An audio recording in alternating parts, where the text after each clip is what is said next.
understanding how people in poverty make financial decisions. So we kind of got talking about this. Bruce mentioned that we're going to have Kara Maksud from Money Habitudes at the conference. She's going to be talking about and offering some hands-on tools that folks can use in their counseling sessions to help understand where people's thinking is around their financial decisions. And we thought a really great way to kind of get everybody warmed up for that is to bring somebody on who is kind of an expert in this field. So we invited Crystal Hall. Crystal is an associate professor with Washington University Evans School of Public Policy and Governance.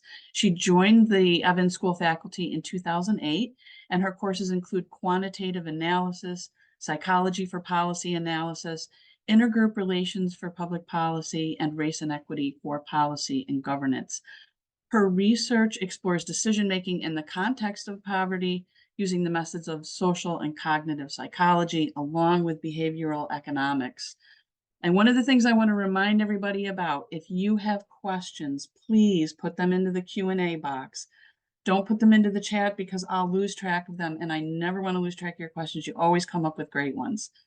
And with that, I'm going to hand it over to our expert, Crystal Hall, for her to begin her presentation. Take it away, Crystal. Thank you so much, Ellie. Hello, everyone. Thank you for having me. I'm really excited to get to chat with you all today.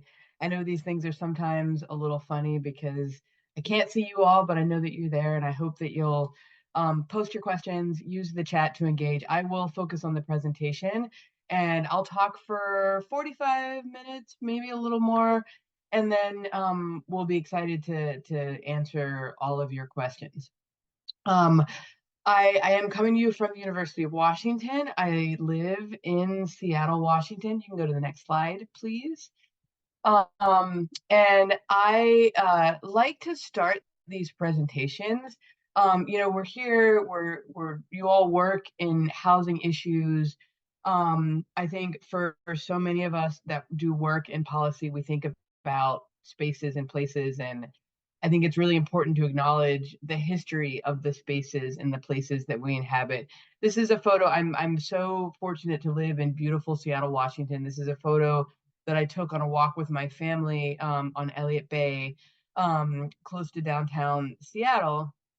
And one of the things that at the University of Washington and a lot of spaces, we've gotten much more serious about regularly thinking about ways to acknowledge the spaces and the histories that we inhabit. And I think it's important wherever you are in the country to just learn about the history of the space that you inhabit. And so in Seattle, we think a lot about the Native peoples that stewarded this land, and the legacy of complicated relationships that they have with the folks that are here now and the governments that are here now. I also like to offer what we call a labor acknowledgement, and recognizing that in the US, much of our economic progress has resulted from the unpaid forced labor of folks of color in this country historically. And I think that we see those legacies showing up in lots of different ways. And so I think it's a nice way to start a conversation like this, just reminding us that we need to keep these histories and these legacies in mind as we work to try to change often these really complex systems. But now we're going to zoom out. Next slide, please. Or zoom in rather, and talk about psychology. And so I want to offer you this dichotomy as a way to ground everything else that I'm going to talk to you about today. And in psychology, when we think about decision making, we often talk about this distinction between what we call fast thinking and slow thinking. There's an excellent book called Thinking Fast and Slow, which was written by the Nobel Prize winning scholar Danny Kahneman. And this idea stems from something that we call bounded rationality. And really simply put, the idea of bounded rationality says that in a really complicated world, we're fundamentally limited in how much we can process information. And what happens as a result is that we have these system one processes, which are our fast, unconscious, automatic processes. these everyday decisions that we can do without thinking. And then there's system two processes, which are much more slow. They require our conscious attention. They're very effortful. We have to use them for complex decisions. And I don't want to say that one or the other is better or worse. Rather, it's important to acknowledge this distinction between these things to help us make sense of where we make these predictable systematic errors. So let me illustrate this through a really simple question. Next slide, please. And I'll ask you all to just read this and think about this quickly. A bat and a ball cost $1.10. The bat costs $1 more than the ball. How much does the ball cost? And I want everybody to just think about your quick knee-jerk gut reaction to this. Next slide. The correct answer to this question is 5 cents. And probably most of you, and if we were in a room together and I would ask you to raise your hand, probably most of you immediately thought 10 cents when you thought the answer to this question. And it takes a moment for you to reflect and realize that the correct answer is actually 5 cents. And so this is what we call the cognitive reflection test. And this isn't about intelligence. It isn't about your ability to get this right. It's just about the amount of resources that you have. Next slide, please. So we can take that back to this idea of system one are these quick responses, and the cognitive reflection test tells us somebody's ability to override that gut response and go through more reflection to find the correct answer. And it's been correlated with some measures of intelligence, but it also correlates with a lot of other things as well. And our system one, those processes can be executed really quickly without that reflection. System two requires our conscious thought and effort. And there are a lot of things that can have an impact on our ability to engage system two, right? They can be a lot of things in the environment. And as I'll argue to you as we move forward in this presentation, one of the things that can really do that is the extent to which we're being forced with different types of scarcity. And financial poverty is one form of scarcity. And so I think if you take nothing away from this entire presentation, I would ask you to take away this idea that the decision making of people experiencing poverty has nothing to do with necessarily someone's ability or their motivation. And rather, I think when we reframe behavior of those experiencing poverty to think about folks aren't able to engage their system two because they're being taxed by all these other things. And so I'll come back to this theme, but I think it's a really important one to acknowledge right up front. And so next slide, please. My field, behavioral science, applied behavioral science, takes insights from psychology and applies them to large scale policy and finance and health issues. And so this can range from trying to understand how people make financial decisions of all types to also how and when we operate using social stereotypes. And so bounded rationality will force us to rely on system one and often this heuristic thinking. And it's important to acknowledge people are influenced by our social environment and our social context. And so this is important because we can better understand decision making by understanding what motivates people or what limits people. We can map out different types of behavioral errors and design policies and implementations of policies to account for them. And ultimately, at the end of the day, I'd argue that they will allow us to create more effective public policy design, meeting people where they are and acknowledging the challenges that they face. So next slide. So I just want to give us a little bit of a moment to step back and think about this more before I give you some important insights that come from this field. And so, we can think about this idea of scarcity and how scarcity of various types impacts the way that we make decisions. So you could imagine a working mother with a young son who has to juggle a lot of different obligations on a day-to-day basis. finding and establishing childcare, transportation to and from childcare and to and from work, finding time to handle all of the daily tasks that are associated with managing a household. And I'm sure that most of us can relate to this, right? But perhaps this mother has an additional burden of needing to do that on a really tight budget. And what I'll argue is that that is going to cause an added layer of stress and worry and cognitive stress specifically, and a better understanding of the psychology of that scarcity creating that stress and worry can help us better understand how to help her, right? Maybe she's aware of programs that might support her, right? But that might not be enough. Educating someone about how to manage a budget might not be enough, right? If we talk to her, we might find that she's actually pretty savvy in the way that she can juggle this range of financial needs and constraints, right? But it's important to take a more complete look at that picture. And it's important to think about these assumptions that we make about the psychology of poverty. Next slide. And so I'll keep coming back to this as well, as this general principle of psychological scarcity tells us about how when we have some resource, and it can be money, but it can also be time. And when we don't have enough money or we don't have enough time, or maybe we don't have enough sleep, right? Or maybe we're thirsty when we're making a decision. Next slide, please. There's really big implications to that, right? We have to constantly make trade-offs. We have to constantly do short-term planning. And I'm sure that as busy professionals, everyone can understand that piece, right? Where on any given day, we have a to-do list of things to do. We have a fixed number of hours. And sometimes we make a trade-off where the thing that I was supposed to finish on Monday, I'll finish that today, but that means there's something else that gets pushed off in addition, right? And we become impulsive, we become short-sighted, right?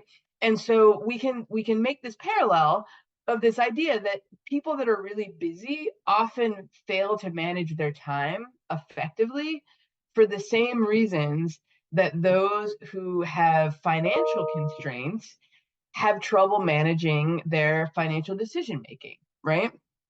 And we take shortcuts when we're tapped. Again, going back to that system 1 and system 2. And so this is just further developing this argument that folks living in poverty aren't necessarily any less capable of making the types of decisions that we might expect them to make. It's just that they don't have the buffer. And so they become short-sighted in the way that folks with other types of scarcity become short-sighted as well. Right? Next slide, please. And so generally speaking, when we think about, you can click through, please. Sorry, there's an animate, or there's next there. Okay, one more. There we go. Thank you. So when we think about trying to understand human behavior, we can contrast this idea of what we call a rational agent model and a behavioral model. And there's a lot of fancy language here, but the main point here is that a rational agent model just assumes that we can look at folks' decision making and think that they're well informed, they have stable preferences, and they're operating in their own best interest, right? And we know that that's not perfect, but this type of approach would say that we can make those assumptions, right? By contrast, the behavioral model, and this is the model that folks like me take, say, actually, people have mediocre judgment, we have malleable preferences, we're incredibly impulsive, but our behavior is often really predictable. And this is key. It's not just that we behave in ways that are impossible to predict, right? It's that we create these mental shortcuts, and then the way that we behave is often incredibly predictable. And if we take the time to step back and explore some of those patterns, it can help us think about how do we communicate with folks, how do we design and implement policies that take this into account. And again, I want to note here, I didn't say that it's that people in poverty or certain people have mediocre judgment. All people have mediocre judgment. And it's just that when we're in certain contexts, when we're experiencing certain types of limitations, they show up often a lot more. And so what I want to do, next slide, please. What I'd like to do now is just walk through some important behavioral insights that have come out of this field. And I will tell you, I teach an entire class on this stuff. So I'm going to give you a super, super quick crash course in this.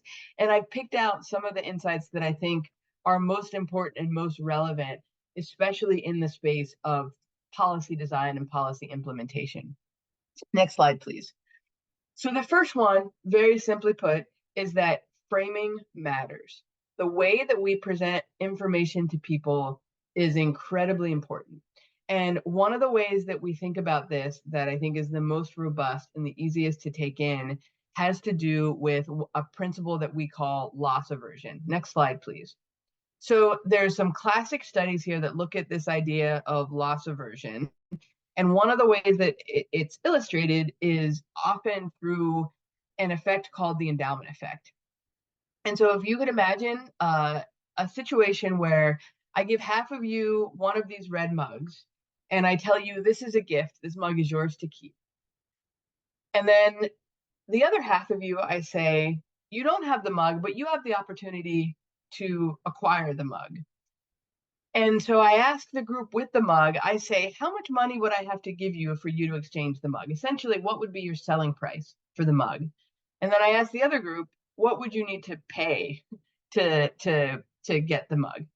And the idea here is that when you hold on to something, giving it away, it makes it feel like a loss. And people require much more to be compensated for a loss than for a gain. So the people with the mug might say, oh, this mug is worth about $5 to me. So I'm going to hold on to it unless you offer me $5. And then I'll take the cash instead of the mug. Those without the mug are more likely to say, I think the mug is worth about $2 or $3. And so unless this is essentially the willingness that people are willing to pay to acquire the mug. So next slide. So the way that we think about this practically is that messaging that highlights losses is often more effective than messaging that highlights gains. So this is an example from an old study here. And this is a study that compared these two messages. And so this was folks that were attending these appointments around a job search and training process. And so on one hand, in that red frame up top, they were told, if you don't attend this appointment, you might miss out on jobs or training and education, and you might lose about $2,500 in benefits. And when you compare that to the green messaging, you say by attending your appointment, you might take advantage of jobs, take advantage of training and education, and keep up to $2,500. And the idea of loss aversion is that loss framing is much more effective at getting people to take action. Highlighting something that someone might lose is much more effective than highlighting what somebody stands to gain. Even when you're giving them the exact same information, the framing of that information has been shown to be really important.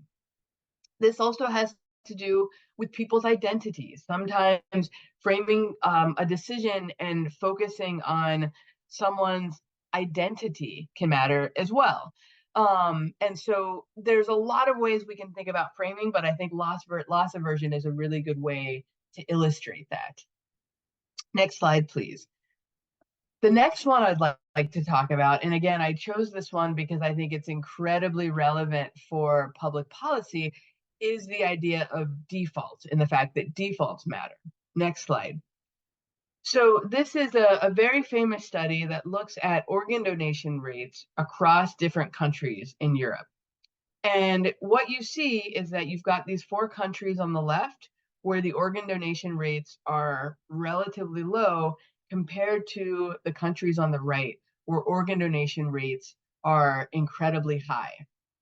And this study found that the distinction between those yellow countries on the left and the blue countries on the right is that the blue countries on the right are countries where individual potential organ donors have to opt out. of being an organ donor. So basically, you are an organ donor unless you say, I do not want to do this. By comparison, on the left-hand side, those countries are countries where people had to sign up to be an organ donor. And I think one detail that I think illustrates this so well is that the Netherlands, you might notice the Netherlands is a little bit higher. It's almost at 30%. This was the organ donation rate after a campaign to go around door to door, trying to encourage people to opt into being organ donors. And yet they still only get to 30% compared to these other countries where everyone is an organ donor by default.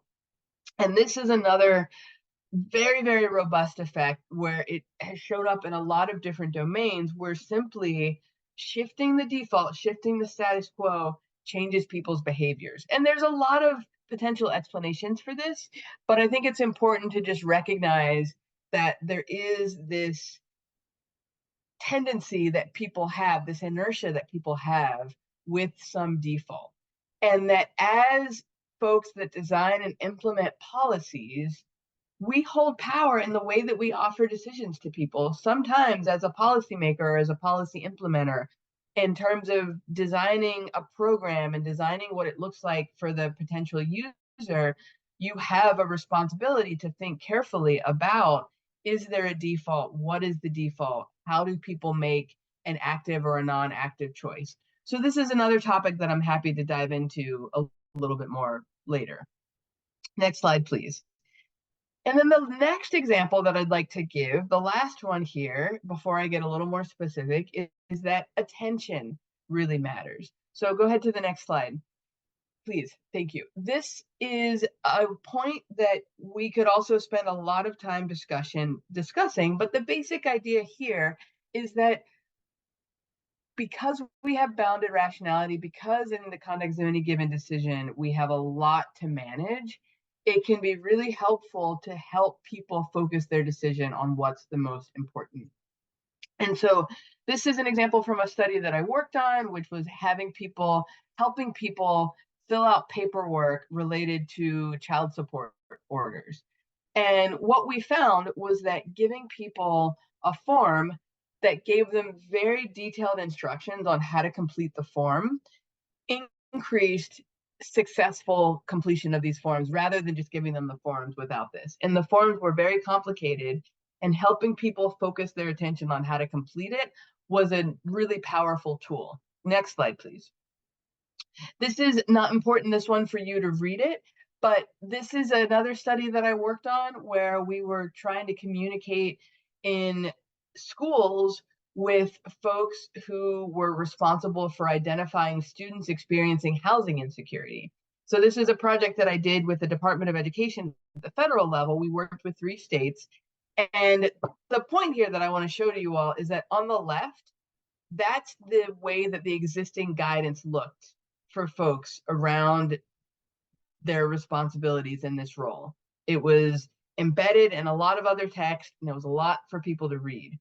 And what we did in our intervention was we designed something that looked more like the information on the right, where we changed the formatting, we changed the language, we changed the delivery mode. We actually emailed these out to people with very short tips. And we actually found over the course of our study period that folks that received this revised communication were more effective at identifying students that were eligible for supports due to their housing insecurity. And so packaging this information in a way that was much easier for people to attend to what they needed made them more effective at being able to do this part of their job. So again, framing matters, attention matters, and defaults matter. And so what I'd like to do now for a little bit of time before I zoom back out is just talk about one example that I think will be relevant to this audience based on some of my previous research. So next slide, please. This is a study that I did with a couple of colleagues who were scholars that focused on housing decision making. And what we did in this study was we wanted to understand how folks who received housing vouchers went through the process of searching and deciding to move or not. And as you know, you all know, and I don't need to explain this to you all, many of these folks were people that had been on a wait list for a very, very long time, right? And I think one of the underlying assumptions about these programs is that low income households are dissatisfied with certain types of neighborhoods and want to move access to better neighborhoods, right? We sometimes make that underlying assumption. And that there are other constraints, information gaps, resource constraints, other barriers that lead to potentially less mobility. So next slide, please. So in this study, what we did was we were looking at this idea that, thank you, that subsidies might allow for access to good neighborhoods, whatever that means, right? But don't necessarily do that. And these assumptions that there was this preference for those neighborhoods, and maybe that people living in the context of poverty were dissatisfied, right? So this is a lot of what I already said. However, next slide, please. There's research, and there's even more research since we did this study that suggests that there are very different perceptions. There's varying different perceptions of neighborhoods and the opportunities that come along with those neighborhoods, right? And so the perception of housing options and mobility as a goal might be overstated or misunderstood, right? And this is important as we try to support people in making the decisions that are best for them and their families. And what we found, and I'll say a little bit about this more, but basically, it wasn't necessarily the case that mobility in the way that is often defined was a priority for these families. And many of them had not the best expectations for what it would mean to move to drastically different neighborhoods, right? And this isn't a problem in and of itself, but it potentially becomes a problem if there are particular policy efforts that are really trying to encourage families to move into neighborhoods with better schools, right? Or better neighborhoods. You might be undermining people's goals. Stephanie DeLuca has some great research. And one of the things, and this is a paper that's a little old now, but that stuck with me, was that in one of her studies where they were looking at programs where folks were specifically trying to encourage to move to neighborhoods that had schools that were perceived to be better, was that she found in some of the qualitative work that families really believed that keeping their kids in a stable educational environment, keeping them in the same school, would be better than moving them into a school that might be considered a better school, right? They thought that that stability was more important. So they would find ways if they moved into a new neighborhood to still keep their kid in the previous school. So again, these forces that are working against each other, often at great cost, were important to keep in mind. And so in our study, next slide, please. What we found, and this was some qualitative work, we interviewed folks, you can click through those, please, thank you. We interviewed folks both when they were just as they received the voucher up until they moved or didn't move. And what we found was that about half of them expressed that they wanted to stay in familiar neighborhoods.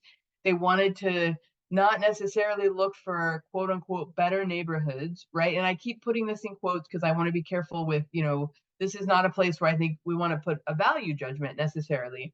But what we found was that the other thing that happened is that for some folks, they did want to move or they had ideas of where they might want to move.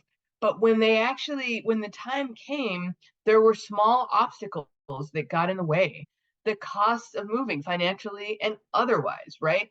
And so here we suddenly see that financial stability and these short-term costs were big barriers, right? And this is something that comes from the psychological literature. When I'm stepping back and I'm facing a decision that's very far away, it's very easy for me to think about the high level details, right? About my goals. As something gets really close, the smaller details and challenges become much, much more salient. And so what we found in these interviews was that those who were facing these smaller details when the time came, they were much more salient and they had much more impact on their decision making than people would have predicted. And again, this is very human, and this follows very directly from what the psychological literature might suggest. Next slide, please. So there's some pretty big implications here for how we think about program design and delivery, right? Thinking about these individual barriers instead of just focusing on these larger assumptions about preferences. Thinking about how information is communicated with people, how people are interacting with and being supported by service providers. I think there's more ways to think about how you can provide different types of approaches, right? And to me, this highlights this broader set of issues, next slide, please, about assumptions that policymakers often make, right? And the fact that when we think about people's identity and their engagement with systems, psychological threat can become a real issue, right? And people aren't necessarily bad at making short term decisions. It's just that we often are making assumptions about what people need, and that can cause us to produce the wrong type of intervention or an inappropriate way of implementing and operationalizing these interventions, right? And so it's not necessarily about those overall goals and facing, suggesting the overall goals that are not appropriate, but maybe other barriers that are at play. Another thing I'd like to highlight here, next slide, please, is this idea of the intention action gap. And again, we can observe this within the example that I just gave, but this is another big theme in the literature, right? Is that people's lack of action isn't always about disinterest, right? Again, for folks experiencing poverty and for everyone else, right? Um, these small nudges on behavior can sometimes be effective. And I talked about defaults mattering, right? An opt in versus opt out, right? But it's important to step back and think about what are the assumptions that are being made? Are they appropriate, right? And recognizing, sometimes we're trying to change people's preferences. Sometimes we're trying to get them to do what they already intend to do. And I would argue that fundamentally, that's an important question to observe up front. Are you trying to get people to change what they think they ought to do? Right? Is it about trying to talk to a parent about it would be better to have your child in this different educational environment where they may believe otherwise? That's one challenge, which is very different than someone who intends to save money or who intends to engage in certain behaviors, but then there's this gap between what they intend to do and what they actually do when the time comes. And so that brings me to start stepping back a little bit more. Next slide, please. To the way that we think about decision making in the context of poverty, right? This idea that we can have this rational agent view, and then we can have what we often call a culture of poverty view, right? This idea that this improper idea with no evidence that folks experiencing poverty suffer from a type of pathology, right? And everything that I've been describing to you so far, I think helps us see how that's not true, right? And this behavioral perspective that I'm offering to you gives us a way to acknowledge that people have bias. All people have bias. And if we can think about the constraint that they face, we can understand how that bias is often really predictable, right? So next slide. So that idea, coming back again to that idea of scarcity and decision making that I started with, where we make these trade-offs, we have to think in the short term, right? There are big practical implications to that, right? So let's go to the next slide. And again, this is just like a super simple thought experiment, right? Is let's imagine there was some incentive program for folks that were voucher recipients or maybe on a wait list for a voucher, right? So maybe offering, similar to an IDA program, a financial match to create some savings before they move, right? And so that might help people then think about, how could you um, uh, take this windfall and use it to help people think about like losing that money as a loss, right? And helping people to make a decision that would move them to take advantage of those resources, right? Next slide, please. And we can, and again, I know that I'm bringing up ideas and things that many of you are familiar with, but just to connect it back to the psychology here, right? Really being clear on like, where is loss aversion driving people's behavior? What types of experiments could test people's intention to save or not save with different messaging? How you could reframe this benefit, where there are improper assumptions being made, and how do those relate to decision making in these contexts, the way that we communicate with folks, right? Because the implications here are quite big, right? Next slide. There are these large behavioral puzzles that I know that you all see, and that, I work in a lot of different policy areas, and there's always these challenges of trying to understand why people's behavior doesn't match what others might view as being in their self-interest, right?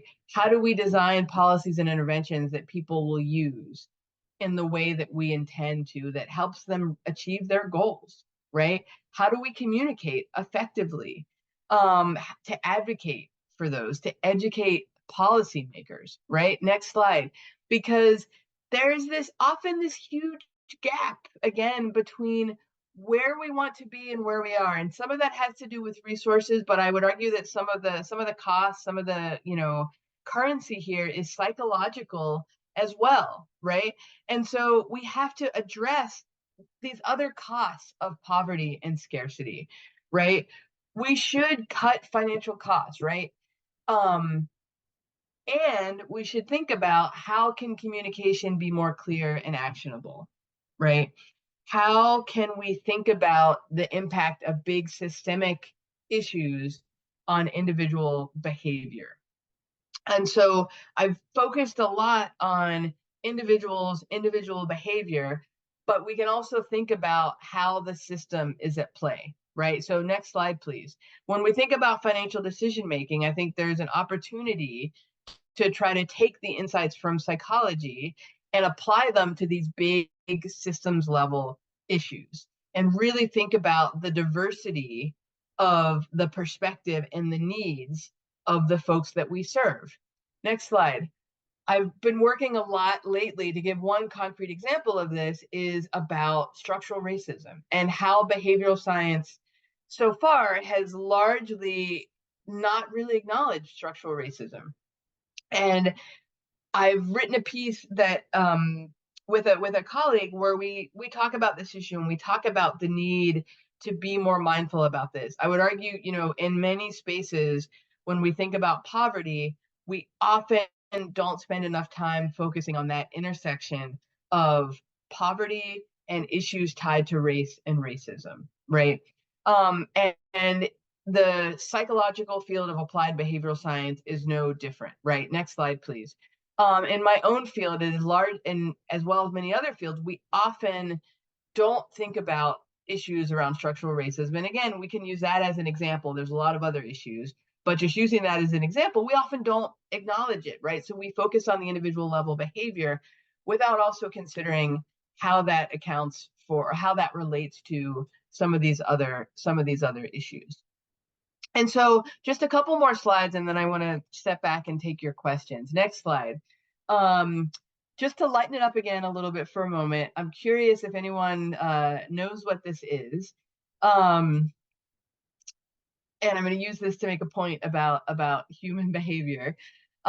This is an alarm clock. This is an alarm clock called Clocky. You can go ahead and look it up. And this is an alarm clock that when it goes off, it rolls off of your nightstand. It makes a lot of noise, and you have to get up and you have to go and turn it off, right? And there's no rational reason why anybody should need this device, right? If we were all perfectly rational, our alarm would go off in the morning, we would turn it off, we'd get up, and we'd go about our day, right? But we all know that the person who set that alarm at night is not the same person who wakes up in the morning, right? And this, I think, is just a little example to illustrate just the reality of our psychological tension that we face all the time, right? And this idea that, the person who goes into the grocery store hungry to shop is very different than the person that goes into the grocery store after they've just eaten a meal, right? There's so much evidence for these types of issues. um, and so we have to acknowledge that this is very human. And again, like I said at the beginning, one of my biggest takeaways for you all is to just really acknowledge that folks are dealing with scarcity, and it's not about them facing scarcity because of their own decision making. It's really, I would argue, it's about understanding the scarcity and the impact that it has on our decision making. Next slide, please. And so in my field, we think about trying to reconcile these things by really thinking carefully. And I just offer this as a little tool for you all to think about your work. Is often there's these goals that we have at the policy level. There's the touch points of our policies and programs. And I think we can use the psychology to help us bridge that gap, right? To really understand how does behavior and the context around our behavior help us bridge the gaps between the two, right? And I'll just give you two more examples before I stop here. Next slide. I work with a team called the Office of Evaluation and Sciences. It's a big federal team. And just this is an example that came from a very different context, but I just wanted to give you a couple more ideas of some really practical tools that come out of this literature, right? So for example, this was a study about vaccination, and we talked about how making communication personal, keeping it simple, keeping it salient, right? This comes back to some of those principles that I mentioned to you before. How do we help people meet them where they are, help them focus to make decisions that will help them achieve their goals, right? Once we've understood what those are. Next slide, please. This is another framework called Simpler, which comes out of another study. And you can, I put the citation here so you can look at the report. I was an advisor on this study where we came up with these 7 ideas that all lay out ways that we can think about applying some of these insights to real decision making. And each one of these, again, stems from those 3 principles that I gave earlier, but gives really concrete examples of how we can use these tools to communicate more effectively with folks. Next slide, please.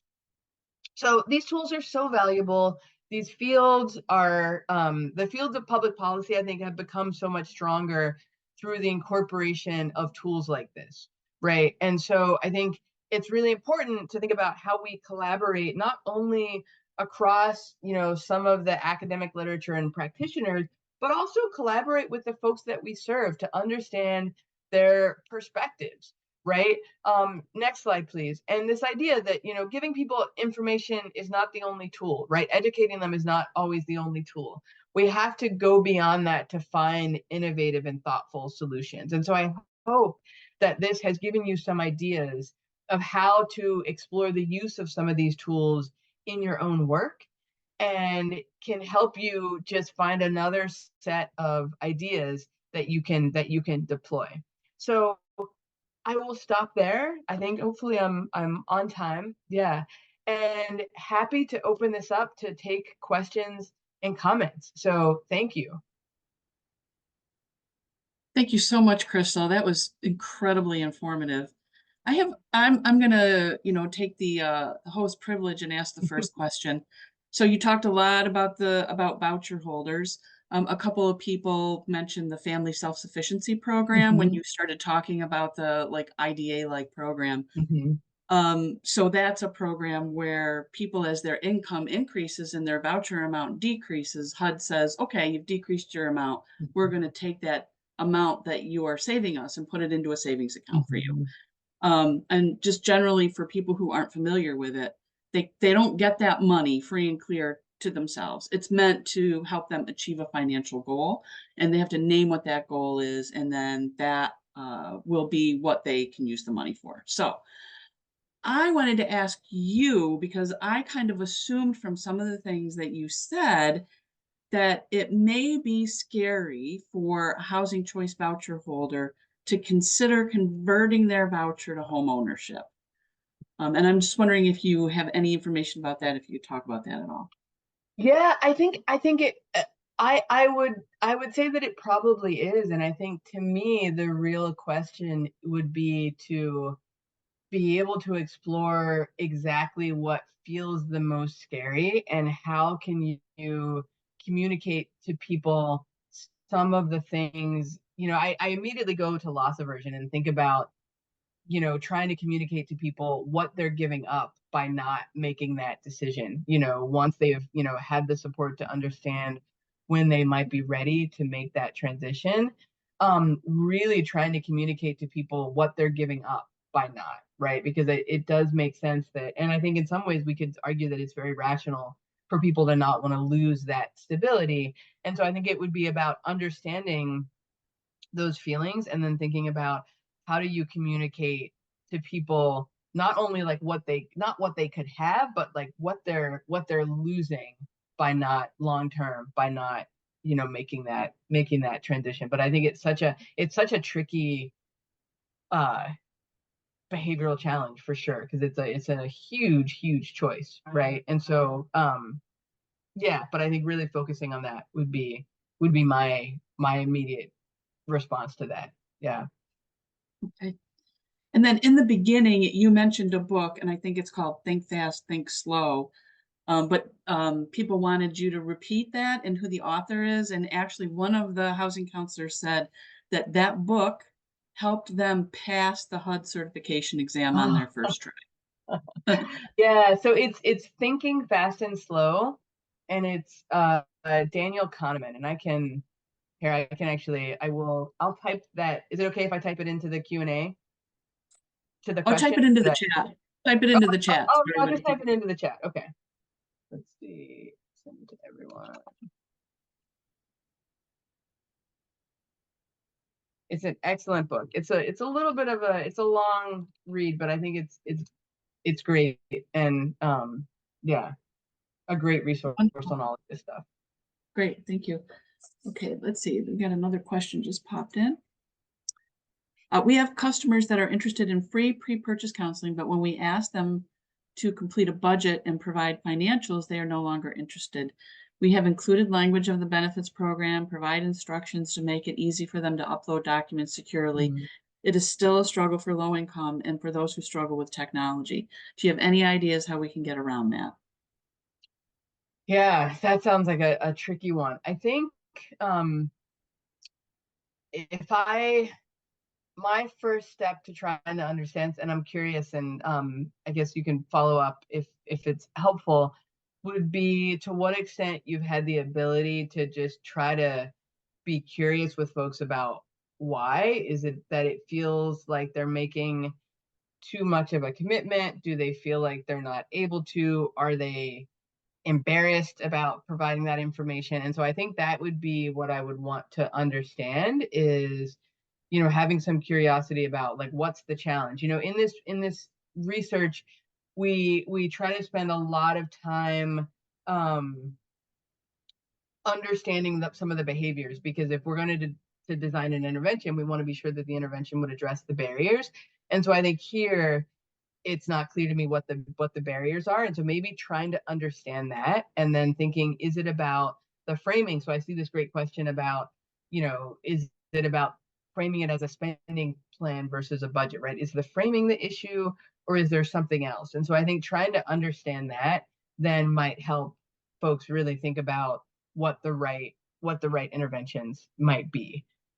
Because changing the framing is very different than changing other features around maybe how people access it and how you give them instructions. But that's where I would probably start, would be really trying to just again show that curiosity about what is it that seems to push people down that path of then stepping back. I would also mention there's some research on that I've done on an idea called self-affirmation. I didn't talk about this, and I can also put this in the chat. A paper of mine where we actually show that there's research, and I can actually, Ellie, I can send out some other resources as well. I'm just going to put this in right now. Folks may not be able to get the paper through that, but it'll give you a quick study. But basically, what we found, because I think it's relevant to this one, is that there's this idea of self-affirmation, which is often used as a tool for helping people engage in situations that might be psychologically threatening. And what we showed, we were working with folks in a soup kitchen, was that when we had them engage in this task that was affirming, they were more likely to engage in a situation where they might experience stigma, the stigma of poverty. And self-affirmation seems to buffer them against that. And so, again, in this example, this might be a situation where if people are feeling self-conscious or embarrassed, it might be about, completing this budget, providing their financial information, might be highlighting this stigma of poverty. And so maybe it's really about trying to find ways to help people cope with that. And this has been, self-affirmation has also been shown to have an impact on stigma tied to race and gender in academic settings. And so that would be another idea that I would want to consider once I had a better understanding of what was going on. So I'll stop there. I'm happy to follow up. I'm also going to put my email address in the chat if anyone wants to follow up on anything. That's Thanks. great. Go That's ahead, great. Ellie. Yeah, and one thing that I will comment on is a lot of times it's a trust issue. Having to provide that Mhm. level of information to somebody that they don't know can be a little bit of an issue. So this is another one, kind of And I similarly. would say one thing, Ellie, last thing on that. I would say that there's also really good, I mean, I'm sure you all know this intuitively, and I think that there's really good evidence in the research on that as well, that trust, often people are willing to pay a premium, lose money to engage with folks that they trust, to engage in scenarios where they feel trust. That comes up a lot in banking. So I just wanted to say that there's good evidence for that, but I'm sure you all know that, but you can back that up also with good research as well. Go ahead. Great, great. So along the same line, so our organization requires families to dedicate hours to save funds to build their homes. How do I communicate the savings without making them feel bad for not doing their hours? It is crucial to our program they do this, but many do not see the value they are receiving. I often come off as harsh. What can I do to make them realize the importance of completing these hours? Yeah, that's a tricky one too. I think one thing that often another finding that I didn't mention that I shows up in that simpler framework that I mentioned is sometimes social proof and helping people see the successes of others that are similar to them can be really powerful. So I think that might be something to think about here is, are there ways to highlight the successes of others and helping people see that? And it's tricky, and this is, with more time we could get into the weeds on this, but it's tricky because you also don't want people to feel like they're not similar to someone because of something they're doing or not doing. But I think it can often be ways to communicate, to highlight success, and to kind of motivate people to be a part of a successful group when they can see themselves in that group. So that might be one approach to thinking about, that is really thinking about how to communicate in a way or provide examples of places where it's been successful, people have been successful, because that's often a great um, motivator for folks. Great. Okay, so this person says, great presentation. Do you think pressure should be put on policymakers to invest in more quote unquote bad neighborhoods rather than trying to get individuals on board with uprooting their families from neighborhoods they have likely lived in for generations? Yeah, I think the short answer is, I think yes, probably. I think it's a complicated question, and I don't think it's necessarily kind of an either or. But I do think that the way that I'll say this is, I think that there is so much evidence that, those intangible social ties, and again, I don't expect that I'm saying anything that's new to anybody in this room, but I think that there is often not enough attention paid to the reality that folks really, there are so much value that folks get from these neighborhoods, and trying to, and again, this is where part of this is taking this systemic approach and taking this systemic understanding to individual behavior, is really recognizing the value that could come from making different types of investments. Again, I think it's complicated because it's the question of like, how do you define bad? What do you mean by invest? But I do think acknowledging some of those values and the utility that people have and what people lose from moving away from those neighborhoods, I think is really important. Yeah. Well, that is the end of our questions. Unless any of our other employees with NHRC have questions for you, Crystal, I am going to go ahead and, oh wait, one just popped in. This always happens. How can we get people living in disinvested neighborhoods to show up at council meetings and advocate for themselves against the NIMBYs that show up in huge groups? Yeah, great question. I love this one. I would say this is a place where I think it's important to again take the time and space to understand what are the perceptions of these folks about the council meetings and what does it mean to them to advocate for themselves and what are the assumptions that they're making, because I think if you understand that, you can make sense of some of the barriers and then think about what the solutions might be, right? Is it that people just do they not have the awareness, do they not know what they are entitled to do and where they can stand up, or is it that they feel like it's not worthwhile, right? And so trying to tease apart what the motivations are there and then trying to address those, I think is important, because I don't have a strong sense of what that is, and I think trying to understand that would be the first step I would want to take there too. And then you can think about using a lot of these tools to then try to either change people's perceptions and understanding. Maybe education is important versus smoothing out some of the barriers that they face because it's like, I don't have childcare, I don't have transportation, I don't have time. Then there are different types of ways that you might try to bridge that intention action gap. Yeah, that's great. And I'll just add to that. People are really scared. If they haven't done something like that before, it can be a really scary experience. And even for somebody like me who has done that kind of thing, it's just nerve-wracking. Mhm. Makes me nervous, like that. So, some of the things that I've done in my activism circle is bring people together as a group and then go to these meetings as a group so that there's this kind of Mhm. solidarity. Mhm. It doesn't completely solve the problem, but it gets more people feeling a little bit more comfortable about it. So, okay. And now with that, I am going to hand it over to Bruce to wrap us up. And thanks so much, Crystal. This was a really great presentation. And I hope you've seen all of the kudos in the chat box. And with that, Bruce, go ahead and take it away.